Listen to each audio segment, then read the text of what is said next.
إن الحمد لله نحمده ونستعينه ونستغفره ونعوذ بالله من شرور أنفسنا وسيئات أعمالنا من يهده الله فلا مضل له ومن يضلله فلا هادي له أشهد أن لا إله إلا الله وحده لا شريك له وأشهد أن محمدا عبده ورسوله أما بعد فقد قال الله تعالى في كتابه العزيز أعوذ بالله من الشيطان الرجيم يا أيها الناس اتقوا ربكم الذي خلقكم من نفس واحدة وخلق منها زوجها وبث منهما رجالا كثيرا ونساء واتقوا الله الذي تساءلون به والأرحام إن الله كان عليكم رقيبا وقال نبينا صلى الله عليه وسلم فإن أصدق الحديث كتاب الله وخير الحديث هدي محمد صلى الله عليه وسلم وشر الأمور محدثاتها وكل محدثة بدعة وكل بدعة ضلالة وكل ضلالة في النار.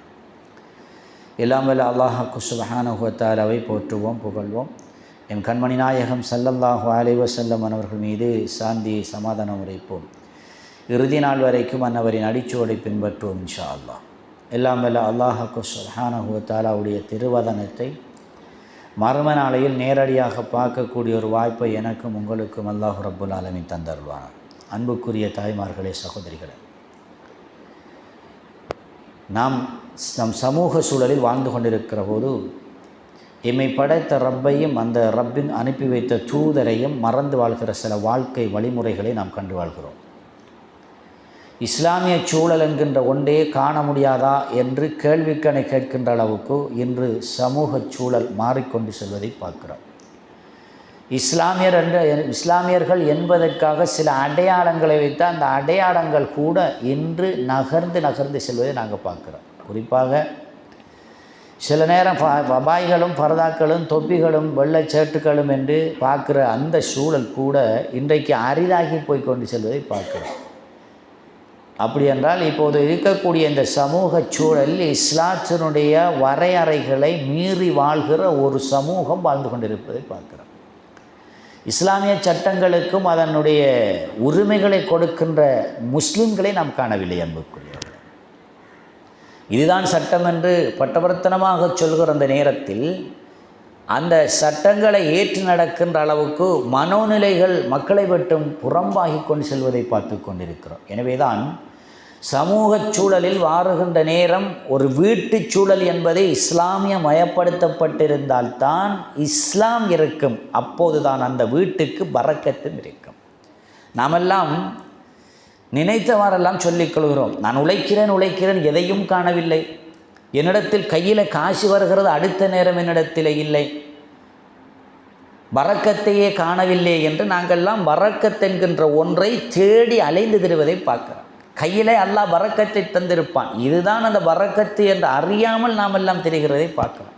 எனவேதான் ஒரு மனிதனுக்கு அவனுடைய வாழ்க்கை சூழலில் பரக்கத்திருப்பதற்கு இன்றியமையாத ஒரு காரணம் அந்த வீட்டு சூழலில் இஸ்லாம் சமயப்படுத்தப்பட்டிருக்க வேண்டும்.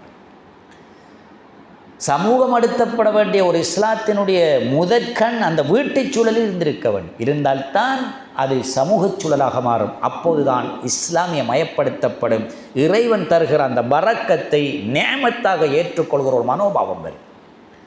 எங்களுக்கெல்லாம் எதையும் பொருந்திக் கொள்கிற ஒரு மனோபாவம் இல்லை. முதலில் இன்றைய நாள் கிடைக்கின்ற பரக்கத்து இவ்வளவுதான் என்றதை பொருந்தி கொண்டு வாழ்கிற ஒரு வாழ்க்கை சூழல் இல்லாமல் இருப்பதும் எமக்கு பரக்கத்து இல்லாமைக்கு ஒரு காரணம்தான். அதனால் தான் வீட்டு சூழல் எப்படி இருக்க வேண்டும் என்பது பற்றி இன்று நாம் பார்க்க வேண்டியிருக்கிறது. அன்புக்குரியவர்களே, இஸ்லாமிய மயப்படுத்தப்பட்ட ஒரு வீடாக இருந்தால் அந்த வீட்டு சூழலில் முதலில் தொழுகை இருக்க வேண்டும். தொழுகை இல்லை என்றால் அது இஸ்லாமியர்கள் அல்ல. மன் தரக்க ஸலாத்த ஃபக்கத் கஃபர, யார் தொழுகை விட்டானோ அவன் நிராகரித்து விட்டான், காபிராகி விட்டான் என்ற செய்தி அல்லவா நபி ஸல்லல்லாஹு அலைஹி வஸல்லம் சொன்னார்கள். அப்படி என்றால் வீட்டு சூழலில் இருக்கின்ற அந்த வீட்டு முதலில் இருக்கக்கூடிய ஆண், அந்த பெண், அந்த பிள்ளைகள் என்று எல்லோருமே தொழுகையோடு இருக்க வேண்டும். அப்போதுதான் அது இஸ்லாமியமயப்படுத்தப்பட்ட சூழல். இல்லை என்றால் வெறுமினே வேற்று மத மக்களுக்கும் எமக்கும் இடையிலே எந்த விதமான மாற்று கருத்துக்களும் இல்லாமல் மாறிவிடும். அதனால்தான் வீட்டு சூழலை நாம் முதலில் மாற்றுவதற்காக வீட்டில் இருக்கக்கூடிய எல்லோரும் நாம் முஸ்லீமாக இருந்தால் தொழுக வேண்டும். முதலாவது தொழவில்லை என்றிருந்தால் அவர் முஸ்லீம் இல்லை. இந்த விதியை நாம் முதலில் பார்க்க வேண்டும். நாம் அதிகமாக பார்க்கிறோம், சில இடத்தில் பெண்கள் தொழுவார்கள், ஆண்கள் தொழுவதில்லை, சில ஆண்கள் தொழுகிறார்கள், சில பெண்கள் தொழவில்லை, பிள்ளைகள் தொழாமலே இருக்கிறார்கள் என்ற அந்த மிக இக்கட்டான ஒரு சூழல் எம் சமூகத்தில் இருந்து கொண்டிருப்பதை பார்க்கிறேன். என்னுடைய கணவர் தொழாமல் அந்த மனைவி மட்டும் வீட்டிலே தொழுதால் அந்த பரக்கத்து கிடைக்க வாய்ப்பு இருக்கிறதா என்றால் ஆமாம், அந்த பெண்ணின் தொழுகைக்கான பரக்கத்து கிடைக்கும். அந்த ஆணின் தொழாததால் அவர் பரக்கத்தை இழக்க வைக்கிறார். ஒரு ப்ளஸும் இருக்கிறது, ஒரு மைனஸும் இருக்கிறது என்றால் அது கடைசியில் அது மைனஸாகத்தான் மாறும். இது கணிதவியல் தெரிந்தவர்களிடம் கேட்டு பாருங்கள். இதே போல தான் வீட்டில் இருக்கின்ற கணவன் தொழுவார், மனைவி தொழவில்லை, அங்கே பரக்கத்திருக்க வாய்ப்பில்லை. அந்த மனைவி தொழவில்லை என்றால் பரக்கத்தில்லை. அன்புக்குரிய சகோதரர்களே, நபி ஸல்லல்லாஹு அலைஹி வஸல்லம் சொன்னாங்க, ஒரு நல்ல பெண் என்றால் எப்படி இருப்பாள் என்று கேட்கப்பட்டது. நபிகளார் சொன்னார்கள், ஒரு சாலிஹான ஒரு மூமினார ஒரு பெண் இப்படி இருப்பாள். சுபஹுடைய அதான் கேட்கும், அந்த நேரத்துக்கு முன் அவள் எழும்புவாள், இரவு வணக்கத்தை நிறைவேற்றுவாள். சுபஹுடைய அதான் கேட்டுவிட்டால் தன் கணவனையும் தன் பிள்ளைகளையும் எழுப்புவாள், பள்ளிக்கு செல்வதற்காக தயார்படுத்துவாள். அப்பவும் அவர்கள் எழும்பவில்லை என்றால் கையிலே தண்ணி எடுப்பாள். அந்த தண்ணி எடுத்து அவர்களுக்கு விசிறி அவர்களை எழுப்பி பள்ளிவாசலுக்கு அனுப்பிவிடுவாள். இது சாலிஹான முஃமினான பெண்ணின் அடையாளம் என்றார்கள் நபி ஸல்லல்லாஹு அலைஹி வஸல்லம். ஒரு சாலிஹான ஒரு முஃமினான ஆணின் அடையாளம் என்ன தெரியுமா? நடுநிசை நேரம் எழும்புவான், இரவு வணக்கத்தை நிறைவேற்றுவான். அது தஹஜ்ஜுத் என்ற வணக்கம், அதை நிறைவேற்றுவான். அதான் கேட்கும், அந்த அதானுடைய நேரத்தில் தன் பிள்ளையையும் தன் மனைவியையும் எழுப்புவான், அவர்களை தொழுமாறு ஏவுவான். அவர்கள் அப்பவும் தூங்குகிறார்கள் என்றால் கையிலே தண்ணி எடுத்து விசிறி அவர்களை அப்படியே எழுப்பி விடுவான். இவன்தான் சாலிஹான முஃமினான ஆண் என்று நபி ஸல்லல்லாஹு அலைஹி வஸல்லம் சொன்னார்கள். எங்களில் எத்தனை பேர் என் மனங்களில் ஒரு முறை கை வைத்து நாம் கேட்டு பார்ப்போமா, என் கணவர் நேரத்துக்கு தொழுகிறாரா, அல்லது கணவர் தன் மனைவி நேரத்துக்கு தொழுகிறாளா, தன் பிள்ளைகள் தொழுகிறதா என்று பார்த்தால் தொழுகையின் பக்கமே இல்லை. ஆனால் இவர்களின் தேவை இருக்கிறது. எனக்கு காசு வேண்டும், பணம் வேண்டும், சொத்து வேண்டும், சுகம் வேண்டும், பரக்கத் வேண்டும், ஏன் என் கையில் தங்குகிறது என்றெல்லாம் ஆங்காங்கே தேடிக்கொண்டிருக்க தேவையில்லை. நாம் எண்ண வேண்டிய முதற்கண் எண்ணமெல்லாம், என்னுடைய வீட்டுச் சூழலில் இஸ்லாம் இல்லை, அதனால் என்னிடத்தில் பரக்கத்தில்லை. இதைத்தான் நாம் எண்ண வேண்டும். எனவே முதல் தொழுகையை நாம் ஏற்படுத்திக் கொள்ளும். சில ஆண்கள் சொல்லிக் கொள்ளுகிறார்கள், நான் அன்றாடம் தொழிலுக்கு செல்கிறேன், என் மேல்கள் எல்லாம் நோவுகிறது, எனக்கு கஷ்டமாக இருக்கிறது, தொழுகைக்கு செல்வதற்கான கஷ்டம் என்றெல்லாம் சொல்லுகிற சில ஆண்களை பார்க்கிறார். சில பெண்களும் இருக்கிறார்கள், வீட்டு வேலை என்றால் எனக்கு கடுமையாக இருக்கிறது, இதற்கிடையில் நான் தொழுவது, எனக்கு தொழுவதற்கு கஷ்டமாக இருக்கிறது என்றெல்லாம் சொல்லுகிற பெண்களையும் தான் நாம் பார்க்கிறோம். நபி ஸல்லல்லாஹு அலைஹி வஸல்லமுடைய காலத்தில் இந்த தொழுகைக்கு முன்னுரிமை எப்படி கொடுக்கப்பட்டது தெரியுமா? பெருமானார் ஸல்லல்லாஹு அலைஹி வஸல்லம் அவர்கள் லுஹர் தொழுகைக்காக வந்து விடுவார்கள். லுஹர் தொழுவதற்கு எல்லோரும் சென்று விடுவார்கள். அந்த நேரத்தில் அவர்களுடைய செவிக்கு சில செய்திகள் கிடைக்குமா, ஆங்காங்கே பேசிக்கொள்வார்களாம், ஆங்காங்கே சிலர் மயங்கி விழுந்திருக்கிறார்கள் என்ற செய்தி வருமாம். தொழுகையில் இருந்தவர்களும் சஃபிலே நிற்கிற நேரம் மயங்கியும் விழுந்திருக்கிறார்களாம் சஹாபாக்கள். அல்லாஹ்வுடைய தூதருக்கு என்ன நடந்தது தெரியவில்லை. அவர்களை பார்த்து கேட்கிறார்கள், என்ன நடந்தது என்று கேட்டார்கள். ஒரு சிலர் அதை நபிகளாரிடத்தில் சொல்கிறார்கள், யார் ரசூலல்லாஹ், அவர்கள் இத்துணை நாட்களாக உணவில்லாமல் இருக்கிறார்கள்.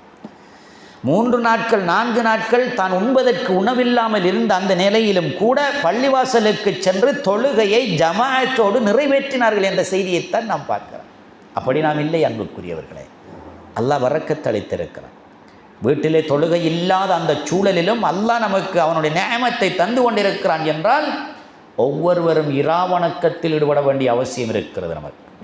எனவேதான் இந்த தொழுகை விடப்படுமாக இருந்தால் எதுவும் கிடைக்காது. லா யர்துல் முஸ்லிமுல் காஃபிர, எந்த அளவுக்கு இஸ்லாம் சொல்லுகிறது என்றால், தொழாத ஒரு பையன் இருப்பானாக இருந்தால், தொழுகின்ற ஒரு தந்தை இருந்தால் அந்த சொத்தில் அந்த மகனுக்கு பங்கு கொடுப்பது ஹராம்.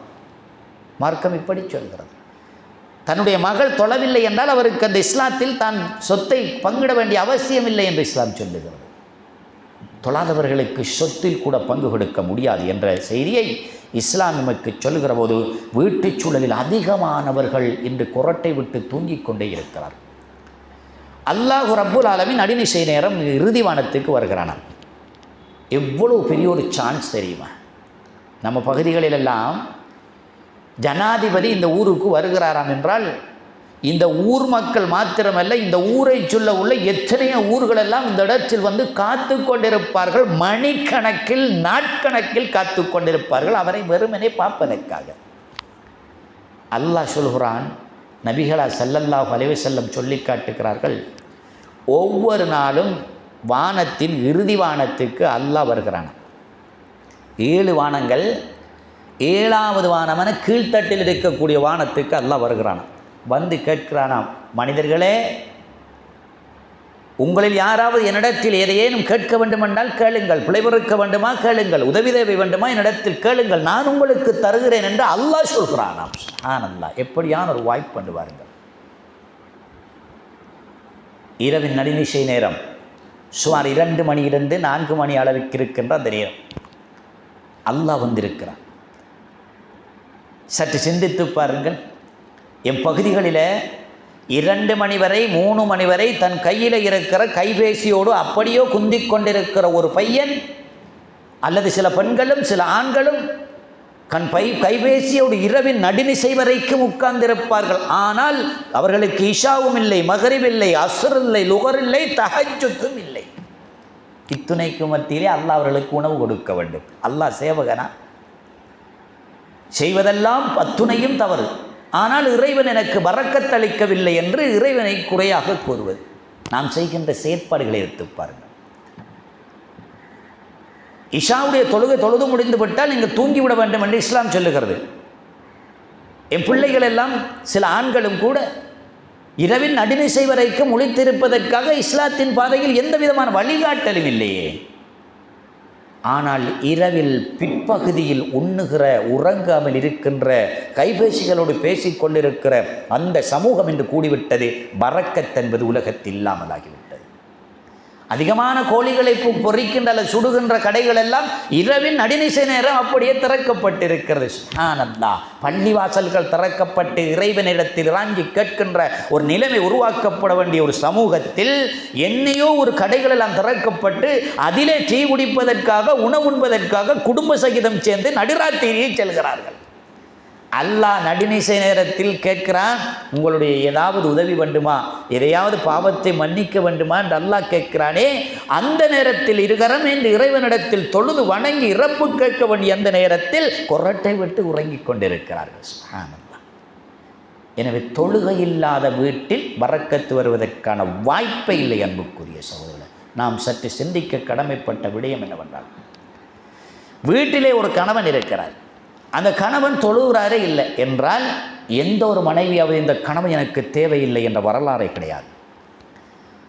வேறுபட்ட காரணங்களுக்காக கடுமையாக அவர்கள் சினுங்கிக் கொண்டு அல்லது கோபித்துக் கொண்டு எனக்கு கணவன் வேண்டாம் என்றெல்லாம் விலகிச் செல்கிற ஒவ்வொருவரும், யாராவது ஒருவர் இவர் தொழவில்லை, நோன்பு நோக்கவில்லை, ஜக்காத் கொடுக்கவில்லை, ஹஜ்ஜு செய்யவில்லை, உம்ரா செய்யவில்லை, அத்துணைக்கும் ஏழுமாக இருந்தும் இத்தனைகளிலும் இவர் ஈடுபடவில்லை, நான் அவரை விட்டு விலகிக் கொள்கிறேன் என்று சொல்கிற ஒரு பெண் இருக்க மாட்டார். அதே போன்று ஒரு கணவர் என் மனைவி தொழவில்லை என்பதற்காக எப்போதும் பிரிந்தது கிடையாது. ஆனால் இஸ்லாம் சொல்லுகிறது என்ன தெரியுமா? உதாரணத்துக்கு கொண்டே சொல்லலாம். உம்மு சுலைம் ரலியல்லாஹு தஆலா அன்ஹா அவர்கள் இஸ்லாத்தை ஏற்றுக்கொள்வதற்காக அல்லாஹ்வுடைய தூதரிடத்தில் வருகிறார்கள். அந்த நேரத்தில் அவருடைய வயது 16. அவருக்கு ஒரு சிறு பிள்ளையும் இருக்கிறது. இருவரும், கணவனும் மனைவியும், அவர்கள் இஸ்லாத்தில் இருக்கவில்லை. கணவன் தொழிலுக்காக ஒரு இடத்தில் சென்று விட்டார். உம்மு சுலைம் ரலியல்லாஹு அன்ஹா அவர்கள் அல்லாஹ்வுடைய தூதர் என்பவர் இஸ்லாத்தை சொல்லுகிறார் என்ற செய்தி கேள்விப்பட்டவுடன் அவரை பார்ப்பதற்காக செல்கிறார். தூரத்தில் நின்று அவதானித்தார். அவருடைய போக்கு, அவருடைய நடைமுறை, அவரை பார்த்த பார்வையில் இஸ்லாம் என்பது சரியான மார்க்கமாகத்தான் இருக்க வேண்டும் என்று அவளுக்கு பிடித்து கொள்கிறது. உடனே அல்லாஹ்வுடைய தூதரிடத்தில் சென்று, யார் ரசூலல்லாஹ், நான் இந்த மார்க்கத்தை ஏற்றுக்கொள்கிறேன் என்று பைஅத்து செய்து இஸ்லாத்தை ஏற்றுக்கொண்டார். இஸ்லாத்தை ஏற்றுக்கொண்டு தன் கையில் சிறு குழந்தையோடு அப்படியே வீட்டு நோக்கி வருகிறார். வீட்டிலே இருக்கிற நேரத்தில் அடுத்த நாள் தன்னுடைய கணவன் வருகிறார். தன்னுடைய கணவனை பார்த்து தான் வீட்டுக்குள் நுழைவதற்கு முன்னாலே கையசைத்து சொன்னால், அங்கே நின்று விடுங்கள், நீங்கள் அசுத்தமாக இருக்கிறீர்கள், சுத்தமான பின் வீட்டுக்குள் வாருங்கள் என்றார். எந்த ஒரு பெண்ணுக்கு முடியும் இதை சொல்வதற்கு? நான் இஸ்லாத்தை ஏற்றுக்கொண்டேன், நான் சுத்தமாக இருக்கிறேன். நீங்கள் இஸ்லாத்தை ஏற்றுக்கொள்ளவில்லை, நீங்கள் அசுத்தமாக இருக்கிறீர்கள், நீங்கள் வேண்டாம், அங்கேயே நின்று கொள்ளுங்கள், சுத்தமான பின் என்னை சந்திப்பதற்கு வாருங்கள் என்றார். கணவனுக்கு கடுமையான கோபம் வந்தது. சில நாட்கள் தானே நான் தொழிலுக்கு சென்றேன், அதுக்குள் என் மனைவி இப்படி மாறிவிட்டாள் என்ற கோபத்தில் அப்படியே கணவன் சென்று விட்டார். உம்மு சுலைம் ரலியல்லாஹு அன்ஹா அவர்கள் எந்த அச்சமும் படவில்லை. இஸ்லாத்தை ஏற்ற அன்றைய நாள் முதல் தன் கைக்குழந்தையோடு அவர்கள் அப்படியே தனிமையில் வாழ்கிறார்கள். அல்லாஹ் அந்த பெண்ணுக்கு அருளை கொடுத்தான் தெரியுமா? அந்த பகுதியிலேயே பணத்தில், சொத்தில், சுகத்தில், பட்டத்தில், சமூக அந்தஸ்தில் பெரிய ஒருவரை திருமண ஒப்பந்தத்துக்காக வைக்கிறான் அல்லாஹ். எல்லோருக்கும் தெரிந்தவர் தான் அபூ தல்ஹா ரலியல்லாஹு தஆலா. அந்த பகுதியில் பெரும் வீரன். அல்லாஹ்வுடைய தூதர் ஒரு முறை சொல்கிற போது சொன்னார்கள், அபூ தல்ஹா மாத்திரம் என்றால் 1000 பேர் நிற்பதற்கு சமம். அப்படியான ஒரு மனிதர் அவர். வந்து கேட்கிறார், உம்மு சுலைமே, உங்களை நான் திருமணம் முடிக்கப் போகிறேன் என்றார். உம்மு சுலைம் ரலியல்லாஹு அன்ஹா சொன்னார்கள், எனக்கு ஒரு சிறு குழந்தை இருக்கிறது, நான் ஏற்கனவே திருமணம் முடித்து விட்டேன், அதையும் பார்க்க நான் இஸ்லாத்தில் இருக்கிறேன், நீங்கள் காபிராக இருக்கிறீர்கள், உங்களை திருமணம் முடிக்க மாட்டேன் என்றார். எவ்வளவு ஈமான் என்று பாருங்கள். இப்போது அபூ தல்ஹா ரலியல்லாஹு அன்ஹு பார்க்கிறார்கள், திருமணம் முடித்த ஒரு பெண்ணிடத்தில் நான் திருமணம் முடிக்கப் போகின்றேன் என்று கேட்டும் அந்த பெண் என்னை வேண்டாம் என்று சொல்கிறாள் என்றால் இவர் சரியாகத்தான் இருக்க வேண்டும் என்று பார்க்கிறார். மீண்டும் அவருடைய நண்பர்கள் வீட்டுக்கெல்லாம் செல்கிறார். அவர் கேட்கிறார், நான் இப்படி ஒரு பெண்ணிடத்தில் கேட்டேன், அந்த பெண் என்னை வேண்டாம், என் மதம் தான் எனக்கு சரி என்று சொல்கிறாளே, இவளை பற்றி நீங்கள் என்ன சொல்கிறீர்கள் என்று தன் சுற்று வட்டாரத்தில் கேட்கிறார். குடும்பங்கள் எல்லாம் சொல்கிறது, ஒரு திருமணம் முடித்த பெண்ணை எதற்காக நீ முடிக்க வேண்டும்? அவளுக்கோ பிள்ளை இருக்கிறது என்றல்லவா? நீ ஒரு இளம் வாலிபன், உனக்கு தேவை என்றால் இத்தனை பெண்கள் லைன் வகுத்து நிற்குமே, எதற்காக நீ இப்படி செல்கிறீர்கள் என்று அவர்கள் எல்லாம் பேசுகிறார்கள். நண்பர்களும் திட்டுகிறார்கள். இதையெல்லாம் தாங்கிக் கொண்ட அபூ தல்ஹா ரலியல்லாஹு அன்ஹு அவருடைய உள்ளம் சொல்கிறது, இல்லை, ஒரு கைக்குழந்தையோடு ஏற்கனவே திருமணமான பெண்ணாக இருந்தபோதும் அவள் ஈமானில் உறுதியாக இருக்கிறார், அவளைத்தான் திருமணம் முடிக்க வேண்டும் என்று மீண்டும் வருகிறார்கள். மீண்டும் வந்து கேட்டார்கள் உம்மு சுலைம் ரலியல்லாஹு அன்ஹா, நான் உன்னை திருமணம் முடிக்க விரும்புகிறேன் என்றார்கள். மீண்டும் இவர்கள் ஏசுகிறார்கள், இல்லை, என்னை முன்னால் முடிக்க முடியாது என்றார். மூன்றாவது முறை வருகிறார்கள், உம்மு சுலைமே, நான் உன்னைத்தான் திருமணம் முடிப்பேங்கிறார். அப்போதுதான் அபூ தல்ஹா ரலியல்லாஹு அன்ஹு அவளை பார்த்து உம்மு சுலைம் ரலியல்லாஹு அன்ஹா சொன்னார்கள், நீ இஸ்லாத்தை எனக்கு மகராக தந்தால் உன்னை நான் திருமணம் முடித்துக் கொள்கிறேன். எப்படியான பெண் என்று பாருங்கள். எங்களில் யாருக்கு இன்று இந்து மதத்தோடு பௌத்த மதத்தோடு கூடிக்கு ஓடுகிற எங்களுடைய பெண்கள், தனக்கு விருப்பம் என்றால் மதம் பார்ப்பது கிடையாது, நிறம் பார்ப்பது கிடையாது, குணம் பார்ப்பது கிடையாது, மார்க்கமும் பார்ப்பது கிடையாது, ஏண்டளவு ஏண்ட சமம் என்று சொல்லுகிற அளவுக்கல்லவா இருக்கிறது. உம்மு சுலைம் ரலியல்லாஹு அன்ஹா என்ன கேட்கிறார்கள், எனக்கு நான் உங்களை திருமணம் முடிக்க வேண்டும் என்றால் இஸ்லாத்தை எனக்கு மகராகத் தாருங்கள், அப்போதுதான் உங்களை திருமணம் முடிப்பேன் என்றார். அபூ தல்ஹா ரலியல்லாஹு அன்ஹு அவர்களுக்கு தூக்கி வாரி போடுகிறது. தன் மதத்தை அல்லவா விட்டு கொடுக்க செல்கிறார், எதையும் பார்க்கவில்லை. சென்றார்கள், குளித்தார்கள், இஸ்லாத்தை ஏற்றார்கள், உம்மு சுலைம் ரலியல்லாஹு அன்ஹு அவர்களை திருமணம் முடித்தார்கள். அன்புக்குரிய சகோதரர்களே, அப்போ இஸ்லாத்துக்காக தன்னை அர்ப்பணம் செய்கிற போது இறைவனுடைய வெகுமதி என்பது பெருமளவில் இருக்கும், அதுக்கு எந்த மாற்றம் இல்லை. அல்லாஹ்வை நம்புங்கள், இஸ்லாத்துக்காக தியாகம் செய்யுங்கள், அல்லாஹ்வுடைய வெகுமதி அது பெரிதாக இருக்கும். அதை நாம் எந்த வகையிலும் நிராகரிக்க முடியாது. அல்லாஹ் தந்துடுவான்.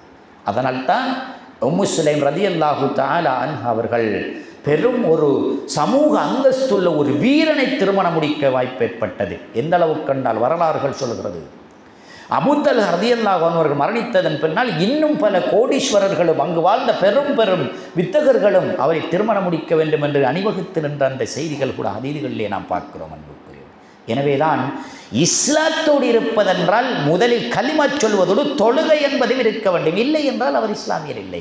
இஸ்லாம் இல்லை என்றால் அந்த வீட்டில் இருக்க தகுதி இல்லை.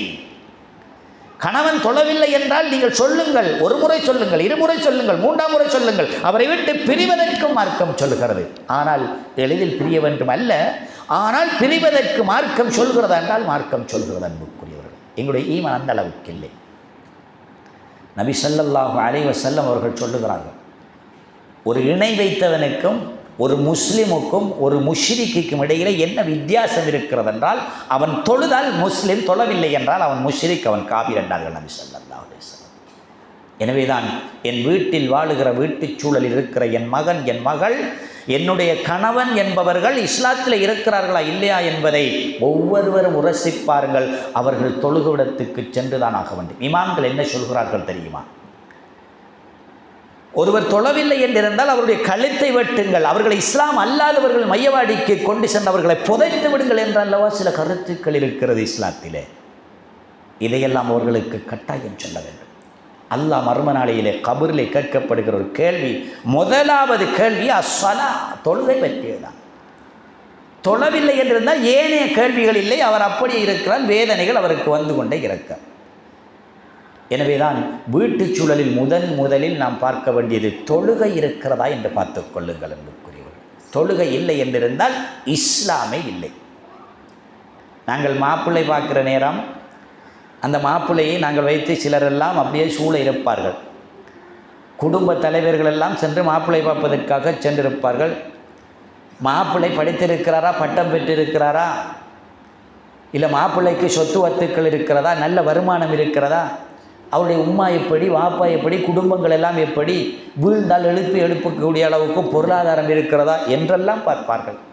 யாராவது ஒரு மாப்பிள்ளையை பார்க்கிறாராம், தொழுகிறாரா, நோன்பு நோட்கிறாரா, ஹஜ்ஜி செய்திருக்கிறாரா, உம்ரா செய்திருக்கிறாரா, குர்ஆன் பாடம் இருக்கிறதா, ஹதீதுகள் பாடம் இருக்கிறதா, இஸ்லாமியமயப்படுத்தப்பட்ட வாழ்க்கை சூழலில் இருக்கிறாரா என்று பார்ப்பதே கிடையாது. அன்புக்குரிய சகோதரர்களே, ஒரு வாழ்க்கையை சேர்த்து விட்டவர்கள் வாழ்வதற்கான வழிவகுக்கின்ற நாங்கள் அந்த வாழ்க்கையோடு இணைகின்ற துணைவரை அல்லது துணைவியை மார்க்கமயத்தில் இருக்கிறார்களா என்று பார்க்கிற அந்த எண்ணம் எங்களுக்கு இல்லை என்றிருந்தால் நிச்சயமாக அந்த வீட்டுக்கு வரக்கத்து வருவதற்கான வாய்ப்பில்லை என்கிற விடயத்தை நாம் புரிந்து கொள்ள வேண்டும்.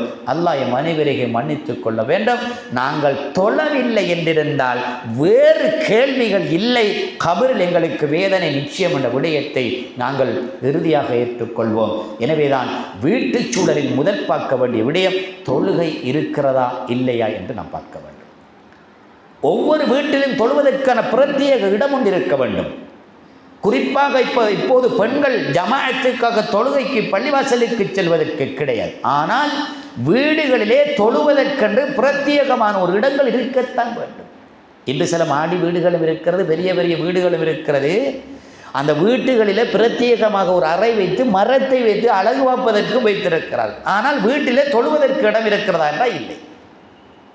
எனவே தொழுவதற்கென்று ஒரு இடம் இருக்க வேண்டும். சுன்னத்தான வணக்கங்கள் ஆண்கள் அதில் அதிகமாக தொழ வேண்டும். பெண்கள் ஃபர்லையும் அதில் தொழுவார்கள், சுன்னத்தையும் அதில் தொழுவார்கள். வீட்டில் இருக்கிற சிறுவர்கள் சிறுமிகள் எல்லாம் அதை பார்ப்பார்கள். ஆரம்பத்திலிருந்தே சிறிய வயதிலிருந்தே வீட்டிலே தன் மனைவி தன்னுடைய கணவன் தொழுகிற நேரத்தில் அந்த கணவனுக்கும் மனைவிக்கும் பிறந்த பிள்ளைகளும் ஏனையவர்களும் சுற்று வட்டாரத்தில் பார்ப்பார்கள். தொழுகிறார்களே என்கின்ற அந்த முறைமைகளை பார்த்து அப்படியே தொழுவதற்காக வருவார்கள். எனவேதான் வீட்டுச் சூழலில் தொழுவதற்கான ஒரு பிரத்யேக இடம் இருக்க வேண்டும். அதில் அந்த ஆணும் அந்த பெண்ணும் தொழுவதற்கான முறைமையை மற்றவர்களுக்கு கையாண்டு கொடுக்க வேண்டும். அன்புக்குரியவர்களே, இது வீட்டுச் சூழலின் பரக்கத்திருப்பதற்கான மிக இன்றியமையாத ஒரு விடயம் என்பதை நாம் புரிந்து கொள்ள வேண்டும்.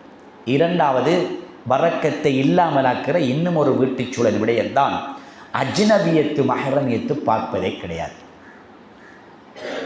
அரபிலே அஜ்னமியத்து மஹரமியத்து என்பது தாங்கள் பார்ப்பதற்கு ஆகுமானவர்கள், பார்ப்பதற்கு ஆகாதவர்கள் என்று அர்த்தம்.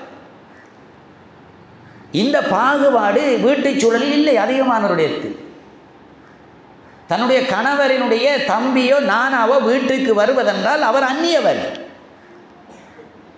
என்னுடைய கணவனுக்கு அவர் தம்பியாக இருக்கலாம், நானாவாக இருக்கலாம். ஆனால் அந்த கணவனை முடித்திருக்கிற அந்த மனைவிக்கு அவர்கள் அந்நியவர்கள். அவர்களை பார்ப்பது என்பது மார்க்கத்தில் தடை, அது ஹராம். அவர்களோடு பேசக்கூடாது, அவர்களோடு திரையிட்டுத்தான் பேச வேண்டும், அவர்களை அவர்களுடைய இடத்தில் இருக்க வைத்துத்தான் பேச வேண்டுமே தவிர. ஆனால் இன்று நமது சமூகத்தில் அதுவெல்லாம் இல்லை. அன்புக்குரிய சகோதரர்களே, நபி ஸல்லல்லாஹு அலைஹி வஸல்லமுடைய காலத்தில் ஒரு சம்பவம் இடம்பெறுகிறது. அல்லாஹ்வுடைய தூதர் ஸல்லல்லாஹு அலைஹி வஸல்லம் அவர்கள் ஒரு நாள் பாதையால் வந்து கொண்டிருக்கிறார்கள். அபூபக்கர் ரதியல்லாஹு அன்ஹுவும் உமர் ரதியல்லாஹு அன்ஹுவும் அடுத்த பாதையில் வந்து கொண்டிருக்கிறார்கள்.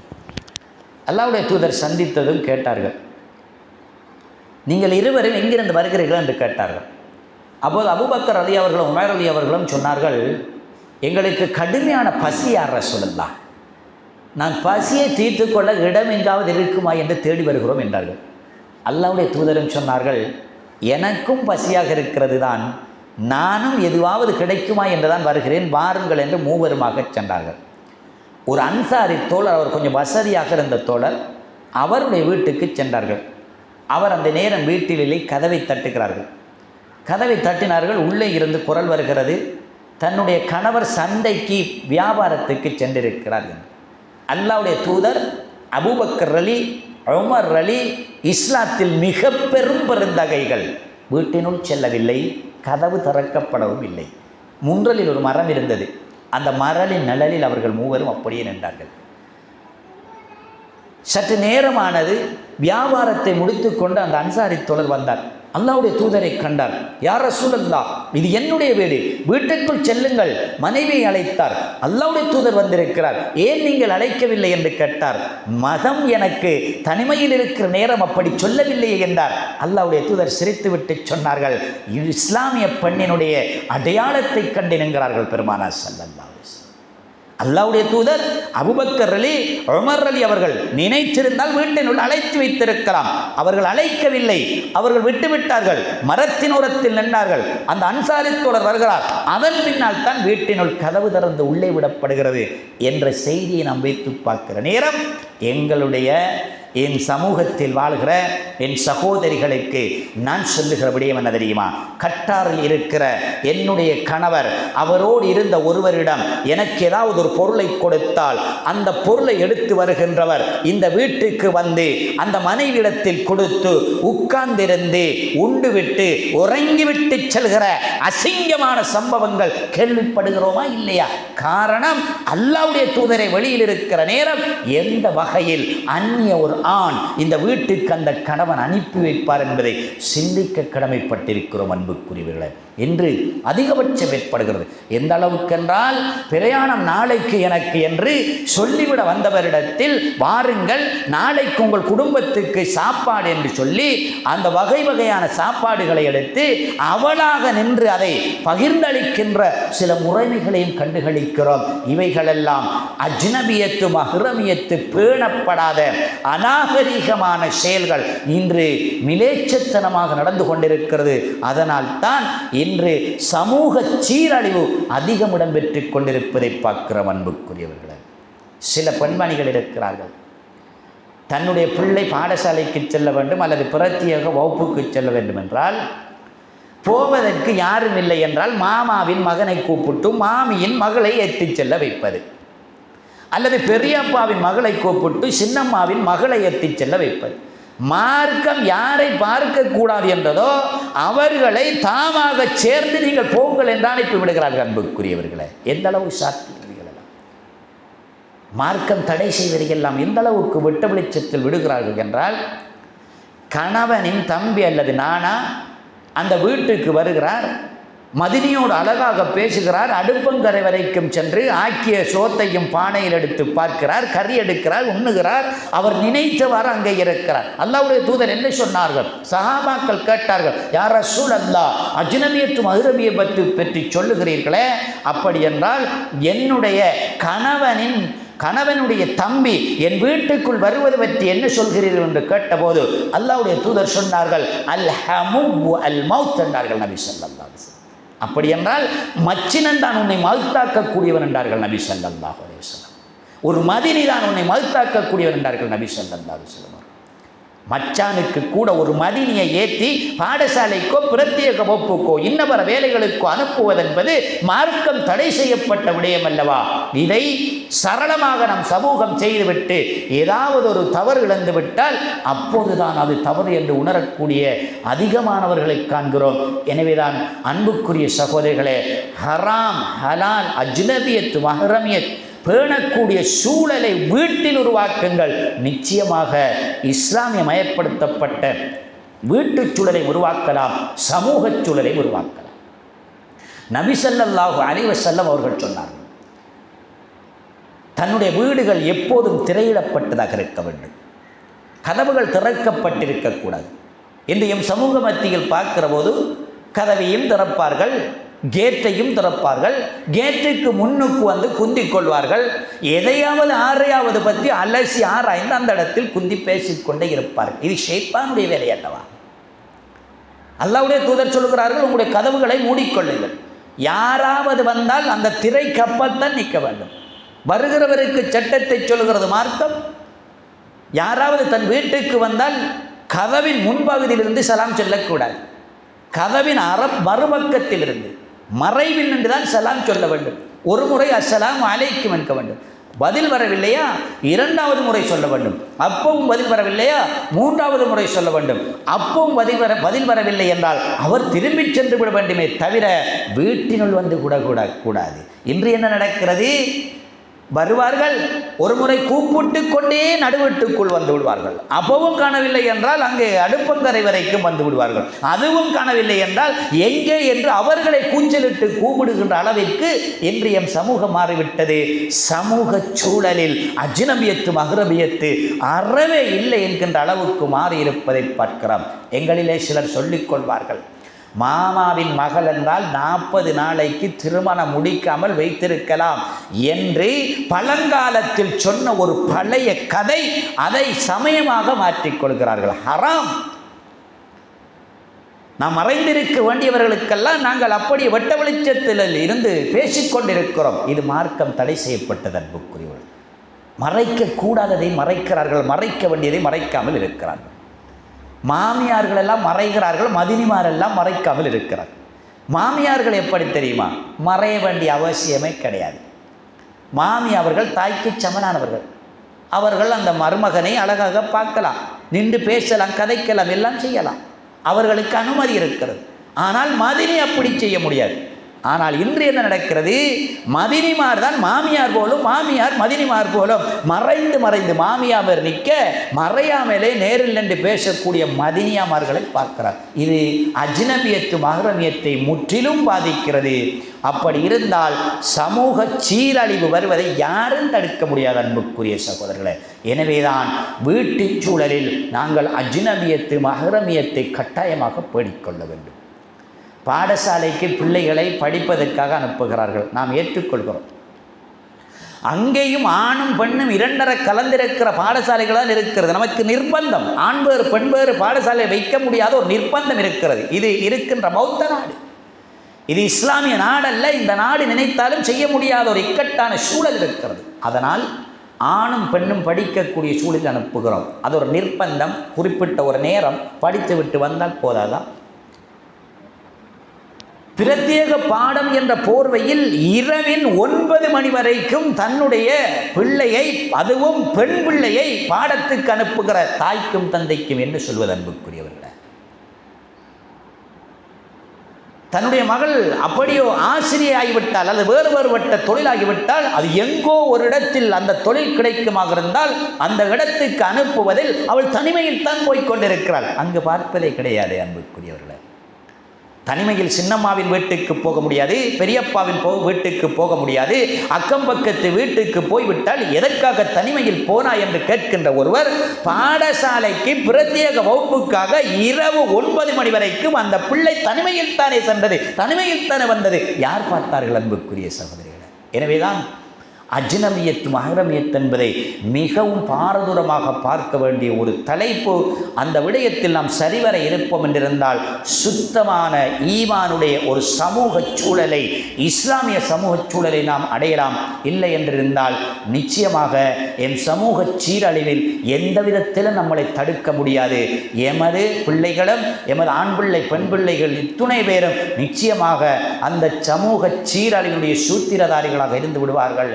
எனவே அந்த விடயத்தை நாம் தடுக்க வேண்டும் என்றால் வீட்டு சூழலில் இறுக்கமாக இருக்க வேண்டும். அந்த பெண்மணி, அந்த ஆண்மகனான அந்த வீட்டினுடைய உரித்தாளரும் அந்த பெண்மணியும் இருவரும் வீட்டிலே கடும் இறுக்கமாக இருந்தால் இந்த இஸ்லாமிய சூழலை வளர்ப்பதற்கான வாய்ப்பு இருக்கிறது. எல்லாம் வல்ல அல்லாஹ் எம் அனைவருக்கும் அருள் புரிவானாக. இந்த வீட்டு சூழலில் நாம் கட்டாயம் இஸ்லாத்தை கடைப்பிடிக்கக்கூடியவர்களாக எல்லாம் வல்ல அல்லாஹ் எம் அனைவரை மாக்குவானாக. வ ஆகிரு தஅவதி அனில் ஹம்துலில்லாஹி ரப்பில் ஆலமீன்.